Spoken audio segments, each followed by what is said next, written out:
इस कार्यक्रम के प्रायोजक है कृषि एवं किसान कल्याण मंत्रालय, भारत सरकार। भरा नहीं जो भावों से, बहती जिसमें रसधार नहीं, हृदय नहीं वह पत्थर है जिसमें स्वदेश का प्यार नहीं। नमस्कार, स्वागत है आप सभी का किसान की बात में। और आज का किसान की बात है खास, क्योंकि आज है गणतंत्र दिवस। गणतंत्र दिवस की ढेरों शुभकामनाओं के साथ स्वागत है आप सभी का। मैं हूं आपके साथ अपराजिता और मैं हूं वैभव। नमस्कार, खैर मकदम, सत श्री अकाल।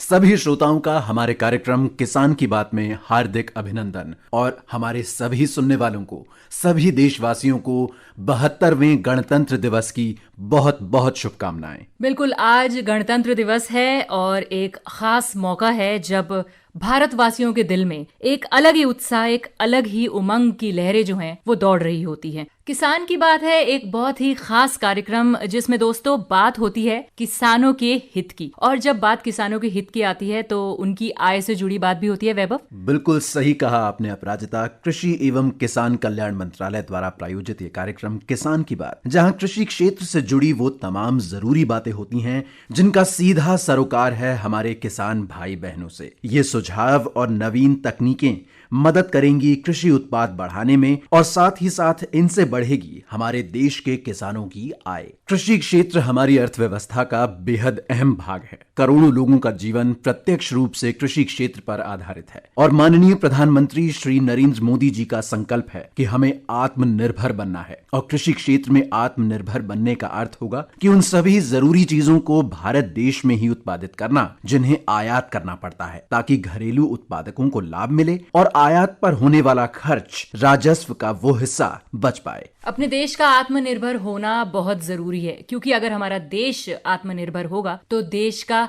हर एक देशवासी आत्मनिर्भर होंगे। हमारी आय पहले से दुगनी होगी, तिगुनी होगी। और इसी प्रकार से हमारे किसान भाई हैं और अपने किसान भाइयों की हित की बात करते हुए इसी से जुड़ा हमारा आज का ये विषय है, जिसकी वजह से हमारे किसान भाई और बहन संपन्न हो पाएंगे। किसान की बात में आज के हमारे विशेषज्ञ हैं डॉक्टर गिरीश झा, जिनसे बात कर रही हैं प्रीति।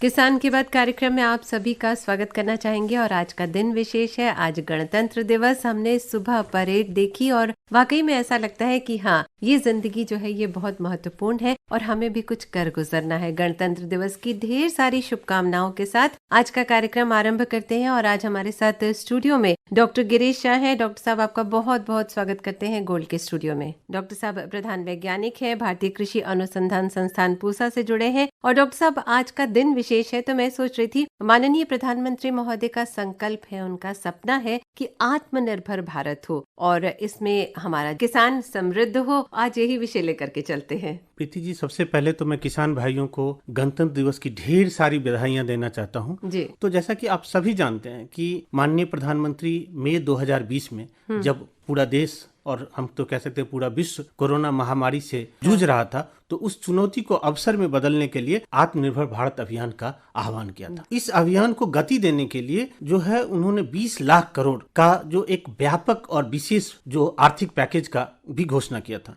अब जब आत्मनिर्भर भारत की बात हम करते हैं तो नेचुरली क्वेश्चन आता है कि इसमें कृषि और किसानों की क्या भूमिका रहेगी। और बहुत महत्वपूर्ण भूमिका है निसंदेह, इसमें कोई संदेह नहीं है कि भारत के जो आत्मनिर्भर भारत का सपना है, इसको साकार करने के लिए जो कृषि और किसान की बहुत ही अहम भूमिका रहेगी। और इसी कारण से आपको याद होगा कि पिछले वर्ष 74वें स्वतंत्रता दिवस के अवसर पर लाल किला से प्रधानमंत्री ने अपने उद्बोधन में क्लियरली बताया था कि आत्मनिर्भर कृषि और आत्मनिर्भर किसान, ये दोनों आत्मनिर्भर भारत का लक्ष्य पूरा करने में योगदान का उल्लेख किया था। आज भी जो है कृषि क्षेत्र हमारी देश की अर्थव्यवस्था में 16% का योगदान करता है और पूरे रोजगार में करीब आधी 50% जो है योगदान करता है। साथ ही अगर आप ग्रामीण क्षेत्रों को ले तो 70% करीब 2/3 का जीविका जो है कृषि पे डिपेंड है। तो कृषि क्षेत्र का विकास जो है पूरे, अगर हम इकोनॉमी का सर्वांगीण विकास करना चाहते हैं तो कृषि क्षेत्र का विकास बहुत अहम है, क्योंकि हमने पेंडेमिक में देख लिया कि सिंस हम कृषि में सेल्फ सफिशिएंट थे,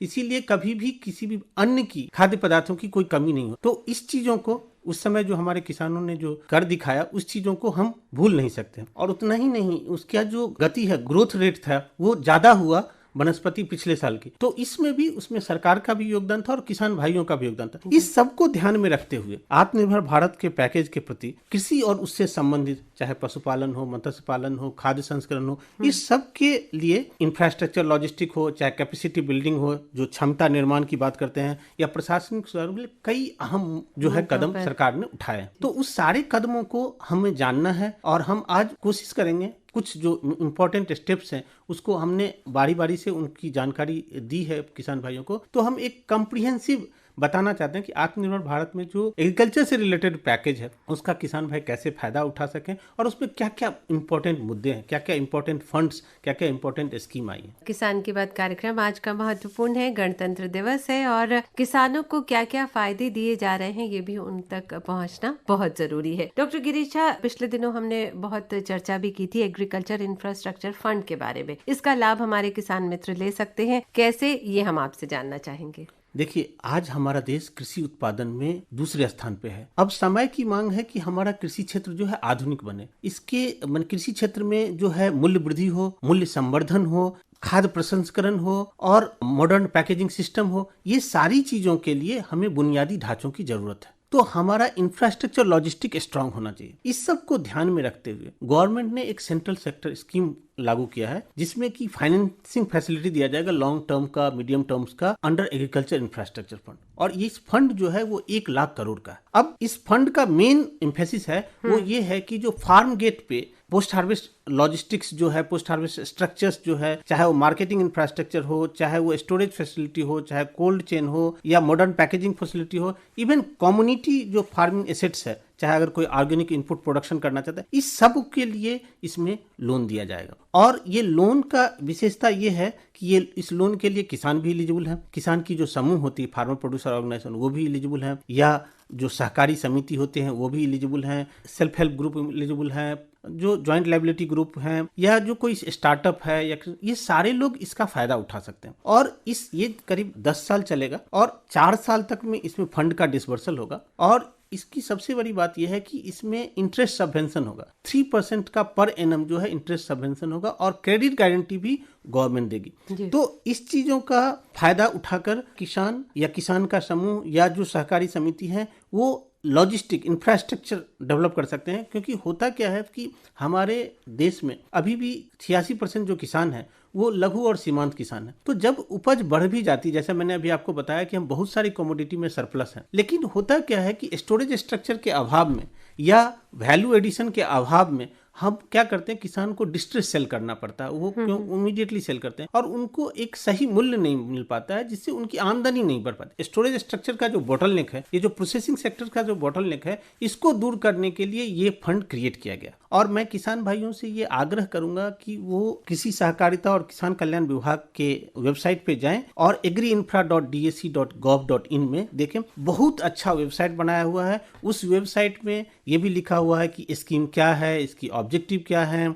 उसमें जो फ्रीक्वेंटली आस्क्ड क्वेश्चंस हैं वो बहुत अच्छे हैं और उसमें ये भी लिखा हुआ कौन अप्लाई कर सकता है, कौन कौन से प्रोजेक्ट एलिजिबल हैं और इसका फायदा आप उठा सकते हैं। लेकिन थोड़ी सी जानकारी आपको ले लेनी चाहिए, जैसे डॉक्टर साहब ने कहा वेबसाइट पर आप जाएं और सारी चीजें जान लें। फिर भी कोई दिक्कत हो तो आप हमें बिल्कुल लिख करके भेज सकते हैं kkbongold@gmail.com पर। डॉक्टर गिरीशा, एक चीज मैं और सोच रही थी, आप स्टूडियो में हैं तो PM formalisation of micro food processing enterprises जो है उनकी स्कीम के बारे में भी मैं चाहूंगी कि आप जरूर बताएं हमें। देखिए, जैसा कि मैंने अभी पहले बताया कि हम उत्पादन में अच्छा हो गए, तो अब हमको करना क्या है, मूल्य वृद्धि करना है, मूल्य संवर्धन करना है। तो खाद्य प्रसंस्करण जो है बहुत अहम मुद्दा है। और ऐसा नहीं कि हमारे यहाँ फूड प्रोसेसिंग इंडस्ट्री नहीं है, फूड प्रोसेसिंग इंडस्ट्री है, लेकिन मोस्टली फूड प्रोसेसिंग जो है वो अनऑर्गेनाइज्ड सेक्टर्स में। आपको ये जानकर ये आश्चर्य होगा कि करीब 25 लाख जो इंडिविजुअल माइक्रो फूड इंडस्ट्री है, जो कि 3/4 जो है फूड प्रोसेसिंग इंडस्ट्री का जो एम्प्लॉयमेंट रोजगार देता है वो अनऑर्गेनाइज सेक्टर में। तो जो आपने इसमें जो माननीय प्रधानमंत्री का जो विजन है वो ये है vocal for local. Vocal for local का मतलब ये है कि ये जो इंडिविजुअल इंटरप्राइजेज हैं उनको किस तरह से हम टेक्निकल बैकअप दें या फाइनेंशियल बैकअप दें या बिजनेस प्लान बताएं, जिससे कि वो मॉडर्नाइज हो जाए, उनकी कॉम्पिटिटिवनेस बढ़ जाए, वो इनहेंस हो जाए, वो मतलब कॉम्पिटिटिव हो जाए, वो वर्ल्ड मार्केट में भी जा पाए। तो इस चीजों को करने के लिए उन्होंने एक PM जो formalisation of micro food processing enterprises scheme निकाला है 10,000 करोड़ का है। ये सेंट्रली स्पॉन्सर्ड स्कीम है। इसमें सेंटर और स्टेट दोनों देते हैं। नॉर्मल केस में 60-40 का रेशियो है और नॉर्थ ईस्ट और हिली स्टेट्स के लिए 90-10 का स्टेट्स है। तो ये भी 5 साल का एक प्रोजेक्ट है और इस प्रोजेक्ट का मेन मकसद यही है कि हम जो इंडिविजुअल माइक्रो इंटरप्राइजेज हैं इसको मॉडर्नाइज करें और कैसे इसको प्रमोट करें कि ये फॉर्मल सेक्टर में आ जाए। उनको कैसे बताएं कि कैसे रजिस्ट्रेशन करें, ये करें। तो ये सब 4 चीज़ों के लिए इस स्कीम का यूज किया गया है। और इसमें एक जो अहम मुद्दा है वो ये है वन डिस्ट्रिक्ट वन प्रोडक्ट का कंसेप्ट यहीं पे है, जो हमने कहा कि डिस्ट्रिक्ट लेवल में ये उम्मीद किया जाता है कि हर एक डिस्ट्रिक्ट को एक्सपोर्ट हब बनाया दिया जाए।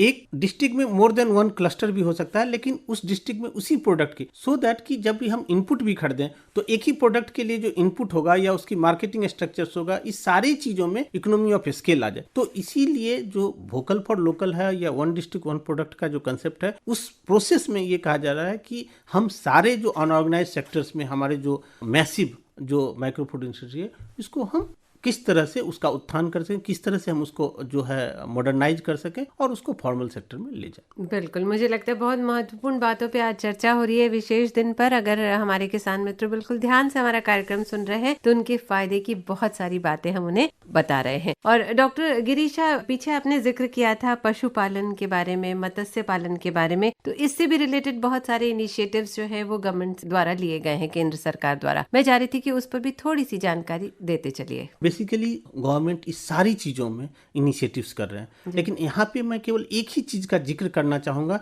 जिसका कि हम चाहते हैं कि जो किसान भाई इसका फायदा करें। एक पशुपालन बुनियादी ढांचा विकास कोष बनाया गया है, animal husbandry infrastructure development fund. ये करीब 15,000 करोड़ का फंड है। इसका मेन मकसद यही है कि जो डेयरी प्रोसेसिंग है या मीट प्रोसेसिंग है, इसका डेवलपमेंट किया जाए और इसमें वैल्यू एडिशन के लिए जो इंफ्रास्ट्रक्चर की ज़रूरत होती है वो सब किया जाए और एनिमल फीड का भी अरेंज किया जाए कि एनिमल फीड प्लांट बनाया जाए। इस सब चीज़ों का उस पर ध्यान दिया गया। आप लोन ले सकते हैं इस फंड से। आपके अगर आपका लोन सैंक्शन हो जाता है, आपका प्रोजेक्ट अगर वायबल है, तो आपको 90% तक लोन मिल सकता है। इसमें भी इंटरेस्ट सबवेंशन 3% तक है और इसकी भी बहुत अच्छी जो हम कह सकते हैं कि वेबसाइट पे, जैसा कि आप जानते हैं कि पशुपालन और डेयरी विभाग है, वहां पे आप अगर आप जाएंगे तो आप देखेंगे कि जो dahd.nic.in पे आप देखेंगे कि animal husbandry infrastructure development fund का एक बहुत अच्छा वेबसाइट बना हुआ है। उसमें लिखा हुआ है कि कौन एलिजिबल है, जैसे इसमें फूड जो farmer producer organisation, private company, individual entrepreneurs, ये सब सारे लोग एलिजिबल हैं। और आपको डिपेंड करता है किसी में 90%, कभी आपको 85% कितना लोन मिलेगा, डिपेंडिंग ऑफ अगर आप स्मॉल हैं तो 90% तक मिलेगा। ये सब चीज़ों को जान। इसके अलावा हम पहले से करते आ रहे हैं एक जो है national animal disease control programme है, जिसमें सरकार की ये इच्छा है कि जो जितने हम करीब हमारे पास जो है जितनी पशु हैं 100% वैक्सीनेशन किया जाए उसको। और जिससे टीकाकरण पे बिल्कुल किया गया जिससे है। कि इम्पोर्टेंट जो डिजीज है फुट एंड माउथ डिजीज, ये सब का कंप्लीट इरेडिकेशन। खुरपका मुंहपका। हाँ, इसके साथ साथ मत्स्य पालन में भी जो है प्रधानमंत्री मत्स्य संपदा योजना ले गए। इसमें जो ब्लू रिवोल्यूशन है, जो फिश के प्रोडक्शन और प्रोडक्टिविटी की बात, और प्रोडक्शन और प्रोडक्टिविटी के साथ साथ इसमें जो इम्पोर्टेंट मुद्दा है जो मैं बताना चाहता हूँ कि इंफ्रास्ट्रक्चर पे जोर दिया गया है कि हार्बर के मार्केटिंग के लिए तैयार करने के लिए, कोल्ड चेन बनाने के लिए। तो इस सब चीज़ों को अगर आप देखेंगे तो काफ़ी इन्वेस्टमेंट गवर्नमेंट की तरफ से इन स्कीमों के थ्रू ये पशुपालन में और मत्स्य पालन में किया जाएगा। इसके अलावा आप ये भी जानते हैं कि बी इनिशिएटिव्स के लिए भी काफ़ी काम किया गया है। मधुमक्खी पालन। हाँ, बहुत सही कहा आपने। मैं सोच रही थी कि operation greens for fruits and vegetable growers, उन पर भी थोड़ा सा आप बताते चले। देखिए, जब भी हम एग्रीकल्चर की बात करते हैं तो उसमें एक इम्पॉर्टेंट पार्ट होता है हॉर्टिकल्चर। जब हम फ्रूट्स एंड वेजिटेबल्स की बात करते हैं, और खास करके आपने देखा होगा कि जब बहुत सारी पेरिसेबल कमोडिटी होने के कारण, छोटे किसान के कारण इसमें बहुत सारी वॉलेटिलिटी आती है, इसके प्राइस में बहुत फ्लक्चुएशंस आता है क्योंकि ये पेरिसेबल कमोडिटी है। तो इसके लिए गवर्नमेंट ने ऑपरेशन ग्रीन्स लिखा था, जिसमें कि उन्होंने टॉप माने टोमेटो, ओनियन और पोटैटो का रखा था। लेकिन जब ये पेंडेमिक ईयर में काफ़ी परेशानी हो रही थी छोटे किसानों को अपने फ्रूट्स और वेजिटेबल्स, तो उन्होंने टॉप को टोटल बना दिया। अब ये बहुत सारी फ्रूट्स एंड वेजिटेबल्स में लागू हो गई हैं। तो उस लागू होने में इसमें बेसिकली 2 इम्पॉर्टेंट एजेंट है। एक, अगर आपका किसी एरिया से बिलोंग करते जहाँ पे सरप्लस है, अगर सरप्लस है तो आप उसको ट्रांसपोर्ट कर सकते हैं और ट्रांसपोर्ट करने में गवर्नमेंट 50% आपको सब्सिडी देती है। या आप उसको स्टोर कर सकते हैं, अगर सरप्लस हो गई, अगर ट्रिगर आ गया प्राइस के बेसिस पे, वो ट्रिगर है, अगर वो अप्रूव करती है तो आप उसको स्टोर कर, तो ये तो शॉर्ट टर्म गोल है। लॉन्ग टर्म में ये है कि आप जो है वैल्यू चेन का इसका डेवलप कर सकते हैं, इसमें कैपेसिटी बिल्डिंग की बात भी कर रहे हैं। तो ये जो ऑपरेशन ग्रीन है इसका भी मेन उद्देश्य यही है कि जो हमारे जो छोटे किसान हैं इस सब क्रॉप से रिलेटेड, उनकी आमदनी को बढ़ाया जाए और उनको किस तरह से हम इंफ्रास्ट्रक्चर लेवल पे, स्टोरेज स्ट्रक्चर लेवल पे हम सहायता कर सकते। बिल्कुल, बहुत सही कहा आपने। केंद्र सरकार निरंतर कार्य कर रही है और चाहती है कि हमारे किसान मित्र आगे आए और कुछ बेहतर कर सके। किसानों के सशक्तिकरण के लिए कदम लगातार केंद्र सरकार द्वारा उठाए जा रहे हैं। और कुछ और एक विशेष 2 बातें हैं जो क्रॉप इंश्योरेंस वगैरह हो गया, मैं चाह रही थी वो भी चलते चलते बता दें। देखिए, मैंने अभी आपको कहा था कि इस वर्तमान सरकार जो है किसान की आमदनी बढ़े, इसका जब से इन्होंने निर्णय लिया उसके बाद से उन्होंने बहुत सारे ऐसे कदम निरंतर काम हो रहा है। मैंने बहुत सारे स्कीम का चर्चा की। इसके अलावा अभी आपने देखा होगा कि कुछ फार्म लॉज आए हैं, जो कुछ मार्केटिंग के, जो वन इंडिया वन मार्केट का जो कुछ रेस्ट्रिक्शंस थी, जो किसानों को बेसिकली अल्टरनेटिव देने की बात हो रही है। जो एग्जिस्टिंग मार्केट है उसके अलावा और कहाँ किसान हो सके, जिससे कि वो अपने कमोडिटी का सही प्राइस, सही मूल्य ले सके। उसके बाद वो किस तरह से समूहकार से और प्रोसेसर से किस तरह से सशक्त होकर पारदर्शिता के साथ काम करें, इस तरह की भी कानून लाए गए। और एक क्रॉप इंश्योरेंस, प्राइम मिनिस्टर फसल बीमा योजना की बात करना चाहता हूँ, जो अभी रिसेंटली 2016 में शुरू हुआ था और अभी 5 साल पूरा किया है। इस योजना का मेन मकसद ये है कि बहुत कम प्रीमियम पे, खरीफ क्रॉप के लिए केवल 2%, रबी के लिए 1.5%, बहुत कम प्रीमियम पे आपको एक व्यापक सुरक्षा दी जा रही है। और अब तो सरकार ने इसको वॉलंटरी भी सबके लिए कर दिया, लेकिन फिर भी मैं किसान भाइयों को यही आग्रह करूंगा कि हर एक किसान इसका फायदा उठाए, सो दैट कि अगर कोई क्राइसिस आए तो आप सेल्फ सफिशिएंट रहें और आत्मनिर्भर किसान बने। क्या बात है। चलते चलते कोई संदेश हमारे किसान मित्रों के लिए डॉक्टर साहब? मैं यही कहूंगा कि जो वर्तमान सरकार जो है अथक प्रयास कर रही है कि आपकी आमदनी बढ़े और आप समृद्ध हो, आप इसका फायदा उठाएं। और मुझे पूरा भरोसा है कि आपकी आमदनी बढ़ेगी और आपकी खुशियां भी चौगुनी होंगी। बिल्कुल बढ़ रही है, आगे भी निरंतर बढ़ती रहेगी, दुगनी चौगुनी होती रहेगी। डॉक्टर गिरीश, बहुत बहुत धन्यवाद और एक बार पुनः हमारे किसान मित्रों को गणतंत्र दिवस की ढेर सारी शुभकामनाएं। बहुत बहुत धन्यवाद।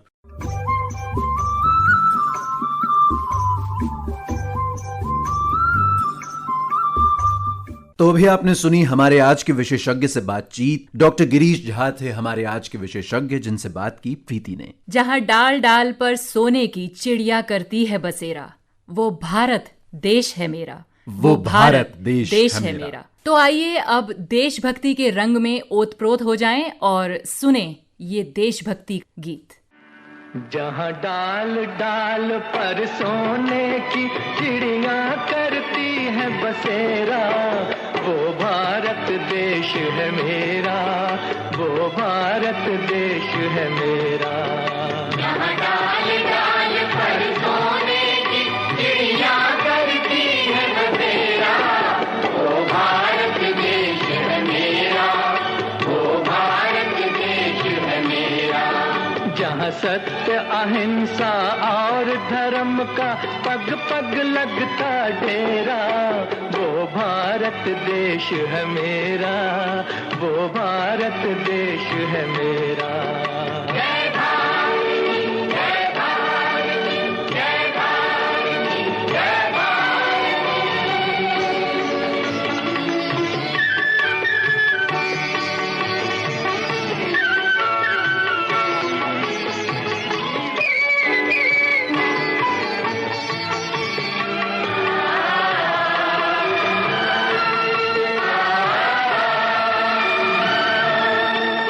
ये धरती वो जहाँ ऋषि मुनि जपते प्रभु नाम की माला,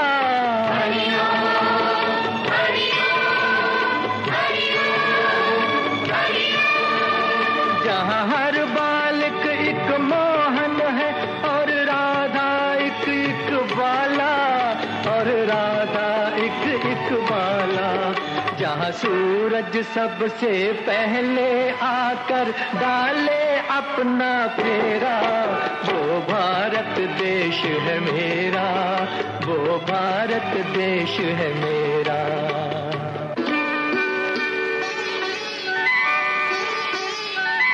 जहाँ गंगा जमुना कृष्ण और कावेरी बहती जाएं,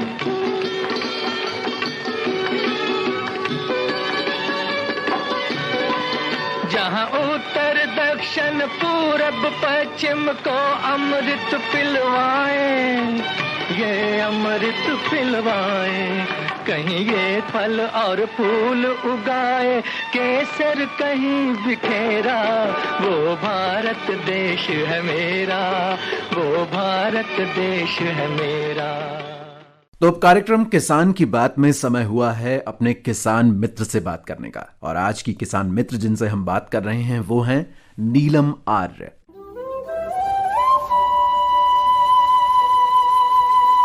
किसान की बात हम सब के साथ। जी, मैं नीलम आर्या, गांव नौगांवा, जिला झज्जर, हरियाणा से जी नीलम जी, आपका स्वागत है हमारे कार्यक्रम में। जी धन्यवाद जी। हमारे अब गेहूं है, सरसों, चना, कुछ सब्जियां हमने लगा रखी हैं जी। और जैसे अब गेहूं में नलाई चल रही है जी, नलाई गुड़ाई कर रहे हैं जिससे खरपतवार निवारण हो रहा है। साथ अच्छा। में जैसे सब्जियां लगा रखी हैं, सब्जियों में भी खरपतवार वीडर की सहायता से हम निकाल रहे हैं। हमारी 10 एकड़ जमीन है जी। हम 12 साल से ऑर्गेनिक फार्मिंग कर रहे हैं सर। गाय रखते हैं, गाय के गोबर गोमूत्र से हम खाद बनाते हैं। और अब अच्छा। सर्दियों में जैसे बाजरा निकाला है तो बाजरे को आजकल खाना पसंद नहीं करते, बल्कि बाजरा बहुत ही पौष्टिक आहार है, इसलिए मैं बाजरे से बिस्किट और लड्डू बनाती हूँ। अभी बाजरे के लड्डू बिस्किट हमारे पूरे भारत में हम कोरियर के माध्यम से सेल भी कर रहे हैं। बहुत अच्छी हमारी ये प्रोसेसिंग यूनिट चल रही है। सब ऑर्गेनिक डालती हूँ। मीठे के अंदर उसमें ऑर्गेनिक खांड हम डालते हैं। तो ये कब से करती हैं आप नीलम जी? ये सन 2016 में जी हमने हिसार यूनिवर्सिटी से ट्रेनिंग ली थी, तो वहां सीखा था मैंने बाजरे से, बाजरे के बिस्किट, लड्डू, नमकीन बनाना। और जैसे दालें भी हम बोते हैं, चना, मूंग, अरहर, मसूर, तो उसकी फिर मैंने हाथ पे ही चक्की लगा रखी है जी, हाथ की चक्की घर पे ही, तो हाथ की चक्की से वो दालें बनाती हूँ। तो ये क्या अपने खेत से पैदा हुए हुए इस बाजरे से या अनाज से आप ये सब हाँ बनाती जी, हैं, हाँ। दूसरों से भी परचेज करती हैं आप? नहीं सर, बिल्कुल हमारे खेतों से जो चीज हमारी उपज हो रही है उसी से बनाती हूँ। तो इससे कैसे, किस तरह से शुरू किया? किसी सरकारी हेल्प आपको मिली? जैसे केवीके से डॉक्टर हमें हिसार यूनिवर्सिटी से ट्रेनिंग दिलवाने लेके गए जी, वहाँ पे हमने ये सीखा। और सीखने के बाद फिर हमने अपने घर पर ये सब करना स्टार्ट कर दिया। और जैसे सन 2016 में मुझे प्रधानमंत्री से अवार्ड भी मिला था जी, कृषि रत्न अवार्ड। तो ओहो, उससे जैसे मेरी एक सच्चाई उससे प्रूफ हो गया। और सर्टिफाइड हमारा पीजीएस से सर्टिफाइड भी है हमारा खेत भी, जैसे हम ऑर्गेनिक कर रहे हैं खेती, तो इससे लोगों को विश्वास भी हो रहा है। और सबसे बड़ी लेबोरेटरी तो हमारी जीभ होती है। जो भी बंदा इसे खाता है तो वो अपने आप ही पता चल जाता है कि ये शुद्ध है या नहीं है। हाँ तो जी। खेती में आपने सारी ऑर्गेनिक, उसमें क्या क्या चीज चल रही है? जैसे गेहूं की बात की, सरसों की बात की आपने, और क्या क्या बताया आपने? और चारों दालों बोते हैं, जैसे चना है, मसूर, अरहर, उड़द। और सब्जियां भी लगाते हैं, जैसे अब गाजर है, मूली है, आलू है, मेथी, पालक, धनिया, ये सब लगाते हैं। हाँ जी। सिंचाई विचाई के लिए क्या साधन है आपके पास में? हमारा यहाँ फुहारा सिस्टम है जी, तो पानी बाकी जैसे हमने 2 एकड़ में ये स्प्रिंकल भी लगा रखी हैं, ड्रिप सिस्टम जिसको बोलते हैं। जी, तो जी, हमने 1 एकड़ में बाग लगा रखा है जी, सभी फ्रूट्स के पौधे हमने लगाए हुए हैं अपने 1 एकड़ में। अच्छा, एक चीज ये बताइए, जैसे जैविक खेती आप करती हैं या एक रासायनिक खेती भी की गई होगी आपके घर में, आपके खेतों में, तो दोनों के प्रोडक्शन में क्या अंतर बैठता है? उसमें प्रोडक्शन कम होता है या ज्यादा होता है ऑर्गेनिक खेती में? ऑर्गेनिक में कम होता है जी, आधे से भी कई बार कम रह जाता है। रासायनिक वालों को ज्यादा होती है पैदावार। तो आपका जो जितना भी प्रोडक्शन होता है उसको सेल करने का क्या प्रोसीजर है आपके पास में? हमारा यही है जी, लगभग तो घर से ही देते हैं हम, बाकी जैसे कोरियर के माध्यम से। और सैटरडे संडे को हम गुड़गांव, दिल्ली में भी मार्केट में जाते हैं। और कुछ कहना चाहेंगी अपनी खेती बाड़ी के लिए? हम किसान हैं और किसान का जुड़ाव अपनी धरती माँ से है जी। धरती माँ को हम गलत नहीं दे सकते, जब उसके गर्भ में गलत नहीं देंगे तो अच्छी चीज ही वो हमें देगी। आपसे बात करके बहुत अच्छा लगा। इस जानकारी के लिए आपका शुक्रिया, धन्यवाद। जी धन्यवाद, नमस्ते।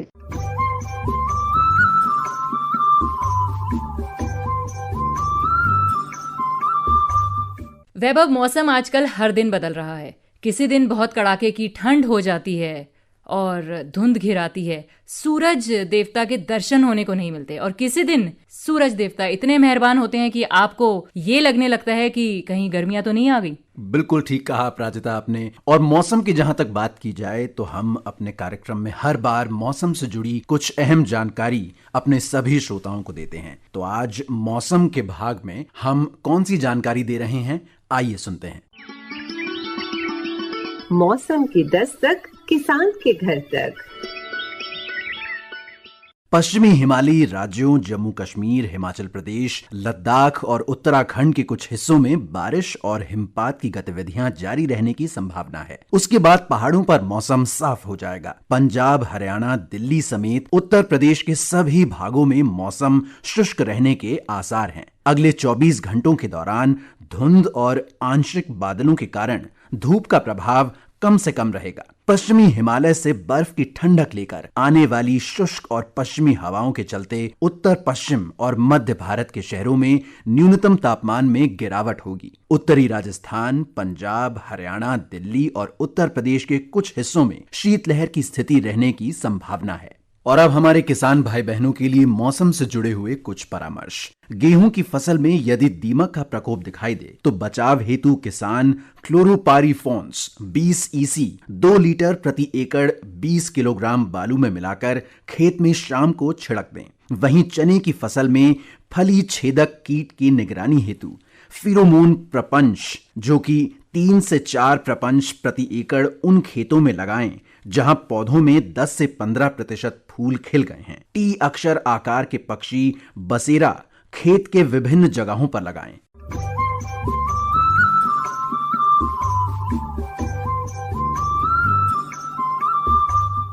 बेहद अहम होता है कि जो उत्पाद हमारे किसान भाई बहन अपने खेतों से बाजारों तक ले जाएं, उनको सही दाम, सही मूल्य मिले। तो अपराजिता, क्या है आज के बाजार भाव? चलो पगडंडी से मंडी। आजादपुर सब्जी मंडी से प्राप्त सूचना के अनुसार आज के बाजार भाव कुछ इस प्रकार हैं। सेब 120 रुपए प्रति किलो, अमरूद 55 रुपए प्रति किलो, चीकू 37 रुपए प्रति किलो, अंगूर 70 रुपए प्रति किलो और सब्जियों में बीन्स 16 रुपए प्रति किलो, करेला 35 रुपए प्रति किलो, मेथी 12 रुपए प्रति किलो और पालक 9 रुपए प्रति किलो की दर से बाजार में उपलब्ध हैं।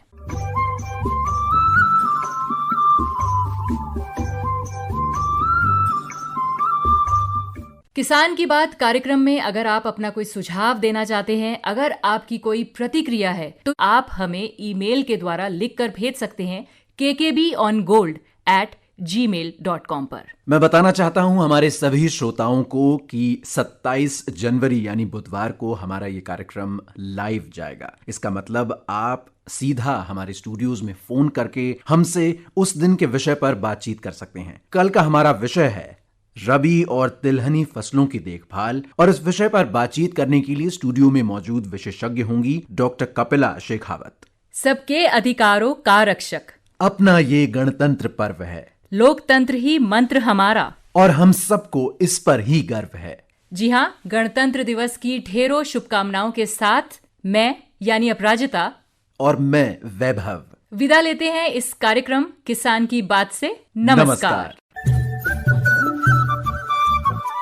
इस कार्यक्रम के प्रायोजक थे कृषि एवं किसान कल्याण मंत्रालय, भारत सरकार।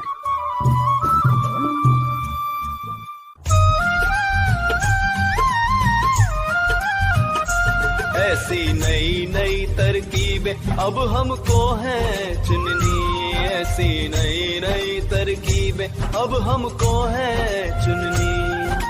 लक्ष्य हमारा हर किसान की आमदनी दुगनी, लक्ष्य हमारा हर किसान की आमदनी दुगनी। ऐसी नई नई तरकीबें अब हमको है चुननी।